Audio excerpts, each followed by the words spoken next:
श्रीमती गीता कोड़ा जी को और उनके तमाम सहयोगी साथियों को पार्टी में स्वागत करते हैं, अभिनंदन करते हैं और हमारी ओर से सबको बहुत बहुत बधाई है, बहुत बहुत शुभकामनाएं। वास्तव में गीता कोड़ा जी के बारे में बताने की जरूरत नहीं, आप सब लोग जानते हैं। झारखंड के पूर्व मुख्यमंत्री रहे मधु कोड़ा जी, उनकी श्रीमती, उनकी पत्नी, और उस क्षेत्र में लगातार सेवा करती रही। पहले भी दो बार विधायक वहां से रही है, जगन्नाथपुर से विधायक के बाद फिर सांसद बनी और लगातार काम कर रही है। और इस समय कांग्रेस पार्टी के भी वो कार्यकारी अध्यक्ष भी थी। यानी प्रदेश में जिनकी सरकार हुआ उस पार्टी को छोड़ करके भारतीय जनता पार्टी में आना, तो स्वाभाविक रूप से हम कह सकते हैं कि आज देश में जो नरेंद्र मोदी जी के नेतृत्व में सरकार चल रही है, उनके कामों की उन्होंने खुद भी प्रशंसा की और उनके कामों के प्रति जो एक झुकाव और उससे आकर्षित होकर के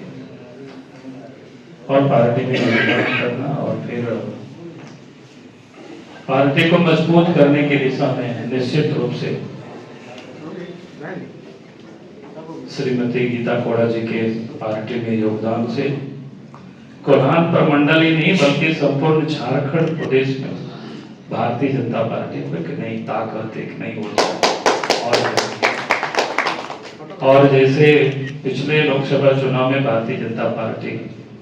या एनडीए गठबंधन 12 सीटें जीते थे, उसमें से जो एक सीट नहीं जीते थे उसमें से एक दो सीट नहीं जीते थे,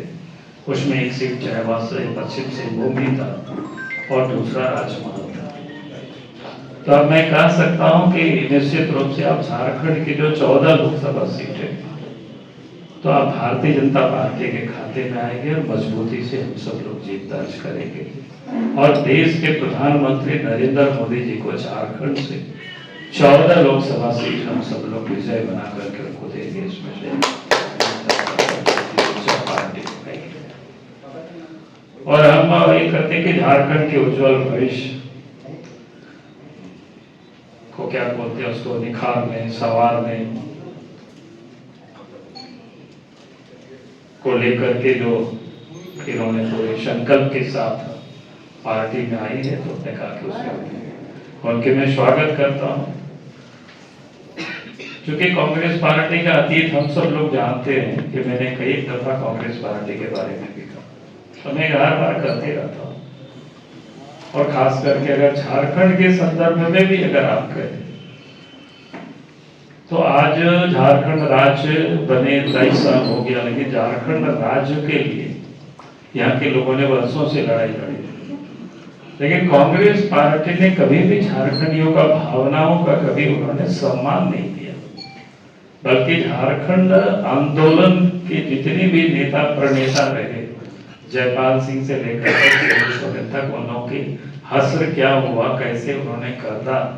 ये हम सबको पता है। मैं उस बात को दोहराना नहीं चाहता हूँ, लेकिन यहाँ के जो करोड़ों जो झारखंडी है जो अलग राज्य की मांग करते थे, उसका उन्होंने कभी सम्मान नहीं किया। तो अगर आज अलग झारखंड राज्य भी बना तो केंद्र में एनडीए की सरकार बनी, बीजेपी के नेतृत्व में अटल बिहारी वाजपेयी जी के नेतृत्व में सरकार बनी, तो अलग झारखंड राज्य भी बना। तो हमने कहा कि कांग्रेस पार्टी का ये अतीत है, कभी भी वो सम्मान नहीं करते, सिर्फ वो आदिवासियों के नामों के वो रट लगाते हैं कि आदिवासियों की अपने को हितैषी की वो बड़ी बड़ी बातें करते हैं। तो इसलिए हमने कहा कि वो सिर्फ कहने के लिए है। और उसमें मैं कहूंगा कि चूंकि ये प्रसंग इस वक्त इसलिए जोड़ रहा है चूंकि गीता कोड़ा जी पार्टी ज्वाइन कर रहे हैं, आप सब लोग भी हो सके प्रश्न करें, तो मुझे लगा कि मैं ही खुद करता हूँ आप सब लोगों के बीच। आप देखिए कांग्रेस का अतीत कैसे रहा कि मधु कोड़ा को मुख्यमंत्री तो बनाए,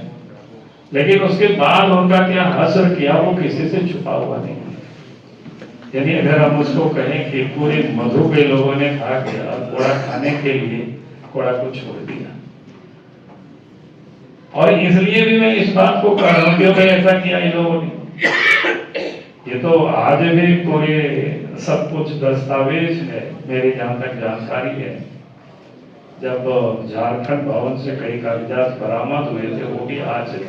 ईडी या सीबीआई के पास फरार हुआ ही हो। तुम्हें तो मौका तो सबको देखना चाहिए किन लोगों ने क्या क्या किया, कैसे किया, वो किसी से वो छुपा हुआ नहीं है उस सारी बातों को। और आज अगर आप देखते होंगे कि झारखंड में, जो कि मधुपुरा जी हो समाज से आते थे, वो समाज आदिवासी में से बहुत सीमित क्षेत्रों में रहते हैं, वो चाईबासा के क्षेत्रों में रहते हैं। देश के या प्रदेश की राजनीति के लिए बहुत रेलिवेंट नहीं रहते, इसलिए आपने देखा होगा कि उनको एक प्रकार से छोड़ दिया, ऐसा हम कह सकते हैं, लवारिस की तरह। और आज वही कांग्रेस पार्टी, आप सब लोग देख रहे होंगे, हेमंत सोरेन ने जो अपने कार्यकाल में क्या क्या लूटा, वो किसी से छुपा हुआ नहीं है। लेकिन यहां से लेकर के दिल्ली तक कांग्रेस पार्टी के नेता और उनके जितने वकील हैं, सब लोग लाइन से आज खड़ा हुआ है उसको बचाने के लिए। चूंकि वो जिस समाज से आते हैं, थोड़ा उसकी संख्या अधिक है, फिर अमीर पॉलिटिशियन में से वो माने जाते हैं आज के तारीख में। और मैं कहूंगा कि जमींदारी तो भले समाप्त हो गया होगा, लेकिन आज झारखंड में जितनी अधिक जायदाद हेमंत सोरेन परिवार के पास है, शिबू सोरेन परिवार के पास है, तो मैं दावे के साथ कह सकता हूं कि हम झारखंड में जितने भी लोग जमींदार रहे, उनके पास भी आज के तारीख में अपना जमीनें नहीं थे। और इसलिए आप देखते होंगे कि हाई कोर्ट, सुप्रीम कोर्ट लेकर के बड़े बड़े माननीय वकीलों को लाइन से खड़ा कर देते।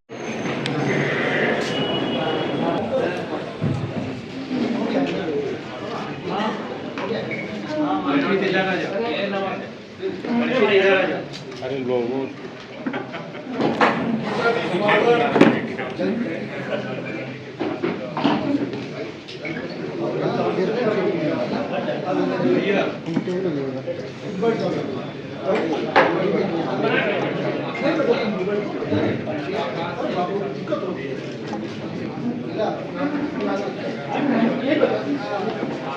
क्या